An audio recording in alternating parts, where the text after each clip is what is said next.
Un'impresa realizzata esattamente un secolo fa dalla 33esima Compagnia Minatori del V Reggimento del Genio Militare. La strada delle 52 gallerie sul Pasubio non può essere definita altrimenti.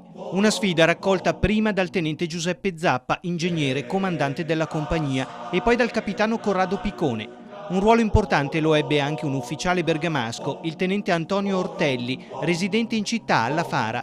Dopo la guerra fu capomastro. Furono lui e i suoi uomini ai primi di febbraio del 1917 a sfidare neve e ghiaccio, canaloni, guglie e strapiombi, portando a termine i primi rilievi.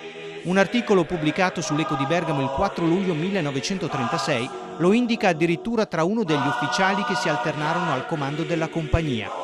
Tra febbraio e dicembre del 1917, nel bel mezzo della Grande Guerra e di uno degli inverni più freddi e nevosi del secolo scorso, i soldati del Genio Militare e 6 centurie di lavoratori militarizzati furono impegnati per la sua costruzione.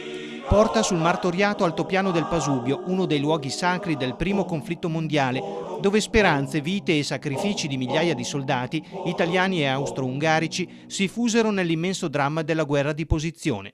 Le trincee, le gallerie che si addentrano nelle viscere della roccia, i segni evidenti delle esplosioni delle granate, questo è il Pasubio. Tra l'aprile del 1917 e il mese di marzo del 1918, ben 9 mine, 4 italiane e 5 austriache, stravolsero l'area bellica, uccidendo e mutilando.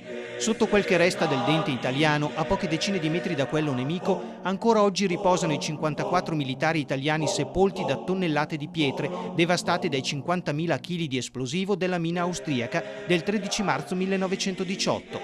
Il collegamento in galleria venne deciso per la necessità di rifornire le truppe al fronte evitando i bombardamenti.